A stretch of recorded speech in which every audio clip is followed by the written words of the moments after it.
If you think your childhood was tough, wait until you hear what British chimney sweep boys went through. These weren't just poor kids doing hard labor. They were trapped literally inside the flues of burning chimneys. Small enough to crawl through tight, pitch-black brick shafts, these boys, sometimes as young as 4, faced suffocation, permanent burns, and even death. The Industrial Revolution painted a picture of innovation, but behind every glowing hearth was a child whose screams were muffled by soot. They were sold by desperate parents, bought by cruel masters, and turned into disposable tools.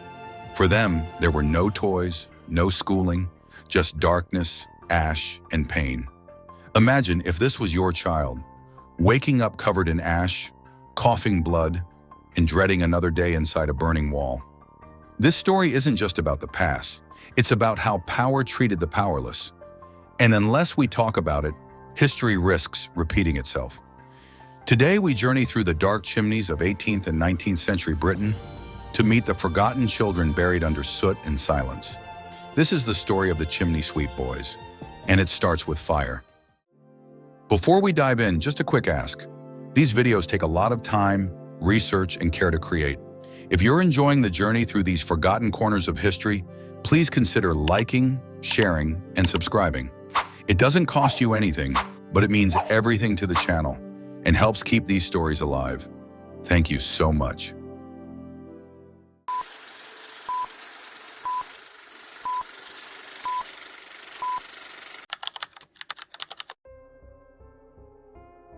To train a chimney sweep boy, masters often use cruel methods. Boys were forced up cold chimneys in the middle of the night. If they hesitated, they were pricked with pins or burned with hot pokers. This was supposed to teach them how to climb quickly. It wasn't about learning, it was punishment. Boys would climb flues barely 9 inches wide. Their elbows and knees would scrape raw against the inside of the brick. If they got stuck, no one came to help. They were told to keep climbing or risk never climbing again. Some suffocated, others fell and died. Their bodies were sometimes left in the flue for hours, even days. The lucky ones came out coughing up soot and blood. Their masters might give them bread, maybe water, but more often they were scolded for being slow. Chimney sweeping wasn't a job, it was survival. The faster they were, the less they were punished. But no matter how fast they got, they were never truly safe. Imagine this was your child. Even the smallest mistake could mean death, or worse, survival with broken bones, burned skin, or lungs so full of soot they would never breathe clean air again.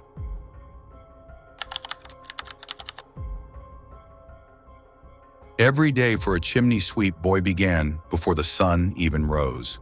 While most kids were still asleep in warm beds, these boys were already on the streets, cold, barefoot, and dragging heavy sacks of tools. Many were younger than 10. They were tiny because being small made it easier for them to fit inside narrow chimneys. Some were only 5 or 6 years old when they were taken to start their training. They didn't get to play, they didn't go to school. Their world was made up of soot, ash, and darkness. The job was dangerous every single day. Imagine crawling into a chimney that was only 8 inches wide, barely enough space to turn your head. These boys had to climb straight up inside it, using just their elbows, knees, and bare feet. The bricks would scrape their skin, and they'd often bleed. Some even got stuck for hours. Others never came back out. It wasn't just the danger of getting stuck. Sometimes the fires hadn't even been put out all the way. The walls of the chimney would still be warm, or worse, burning hot. There were many cases where boys came out with burns on their hands and legs. There are reports from the time of boys screaming as they tried to climb back down when they realized the flue was still burning. And yet, the work never ended. Most chimney sweep boys had to clean 5 or 6 chimneys a day. When they got too tired to climb, their masters would shake them awake, beat them, or burn their feet to force them back in. It was believed this would toughen them up. There was no clean place to rest, no real food. They'd sleep on soot bags in sheds or attics. They rarely bathed. Their eyes and lungs were always full of soot. Their skin stayed black, not from dirt, but because the soot had burned into them. People back then even gave them cruel nicknames like climbing boys or black devils. Some of the boys were orphans. Others had been sold by their parents out of poverty. Once they were in the system, there was no easy way out. Even if they survived the day, they often didn't survive the job for very long. Their bodies were damaged, their minds were broken, and many died before they even became teenagers. This was their normal. This was accepted. No one thought twice. These were children, living inside a nightmare, while the rest of the world went on with its day.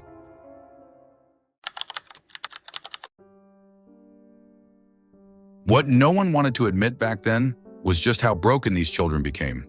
On the outside, they were covered in soot. On the inside, they were filled with pain. Being a chimney sweep boy wasn't just a hard job, it was a slow and silent form of destruction. Doctors from the time started to notice strange illnesses in the boys. One of the worst was something they called soot wart. It was a form of cancer, one of the first job-related cancers ever recorded in history. It usually started in the groin area or under the arms, where the soot collected in folds of skin. And once it started, it was deadly. These kids didn't get treatment. They didn't get help. They were left to suffer until they died. The smoke and soot they breathed in daily also caused their lungs to collapse slowly. Many coughed all the time. Some wheezed just from walking. They couldn't breathe properly, even though they were so young. And if they survived their injuries and illnesses, they still faced a future filled with pain, scars, and poverty. Few could read or write. Few were ever seen as more than just soot boys. Some tried to run away. But where would they go?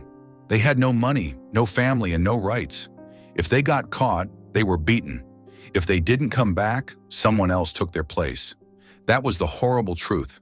Chimney boys weren't rare. They were everywhere. And when one broke, another was always waiting. And yet the world let it happen.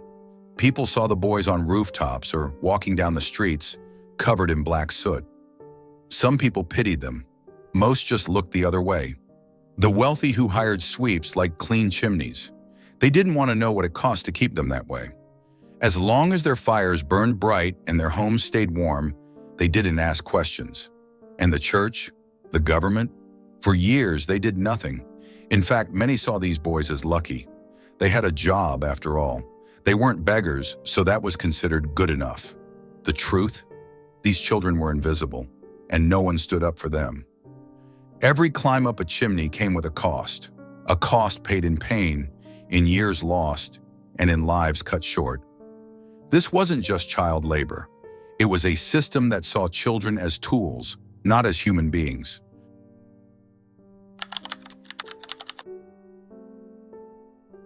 It took decades for people to finally say, enough. And even then, the voices that spoke up were often ignored. But slowly, very slowly, the truth about the chimney sweep boys began to reach the public. One of the first real changes came thanks to a man named Jonas Hanway. He wasn't rich or powerful, but he cared. He wrote letters, he gave speeches, he begged lawmakers to stop using children in chimneys. Most people rolled their eyes. Some laughed. Chimney sweeping was normal, they said. Boys had done it for years. Why change it now? But Jonas wasn't alone for long. Others joined him. Doctors started to report how many chimney boys were dying. Some even showed drawings of the injuries: blisters, burns, broken bones. Newspapers began to print stories. They used words like torture and slavery. That got people's attention. In 1788, the first real law was passed. It said that no boy under 8 should be used as a sweep. But the truth? No one followed it. There were no police to check. No one was punished. Chimney masters kept using children, and boys kept dying. So the fight continued. In the early 1800s, another hero stepped forward. His name was George Brewster. But he wasn't an adult. He was a 12-year-old boy. And he didn't live long. George died after being forced up a chimney that was too narrow. He fell and was crushed. His death shocked the country. People who had never cared before started to ask hard questions. Why was a child still doing this? Didn't the law protect him? George's story led to real change. In 1875, after almost 100 years of fighting, a stronger law was passed. It finally banned children from working as chimney sweeps. It also gave the police power to arrest anyone who broke the law. This time, things really started to change. Machines were invented to clean chimneys instead. They were safer, faster, and didn't feel pain. Some chimney masters complained. They said boys were cheaper. But now the law had teeth. They had no choice. The change didn't come fast. It didn't come easy. But it came because people refused to stay quiet. They wrote.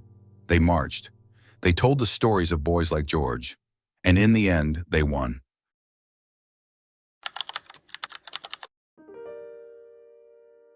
Today, the streets of London are full of noise and life.